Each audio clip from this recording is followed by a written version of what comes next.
Welcome back, 18! Ken was still feeling under the weather during their Simula Atukas concert in Doha, likely dealing with cough and cold. Given their packed schedule, constant travel between cities with varying climates, and minimal rest, it's no surprise their bodies are starting to feel the toll. Despite this, Ken showed remarkable professionalism, powering through the performance, even while visibly struggling to hit some notes and coughing on stage. The other members stepped in seamlessly, singing his lines with care and precision. It was heartwarming to witness their teamwork and quiet understanding. The Onesie staff also remained alert and responsive throughout, ensuring the boys were supported every step of the way. Thank you to their solid support system for always taking care of them, hoping they all get the rest and recovery they need before their next event on October 26 for the Francis Liberan Fast Zone Showcase.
And before anything else, of course, we would so dedicated as well.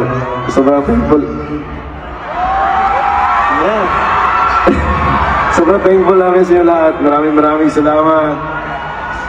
And sa bagong Thailand pala, sa Central World 8th floor, and tickets are still available at Live Nation. What? .co.th. So Oceana, we're coming. And yeah, Oceana, we're coming to you this December. If you're from Melbourne, Sydney, Auckland, and Perth, see you soon. Yeah. And before anything else, of course, we would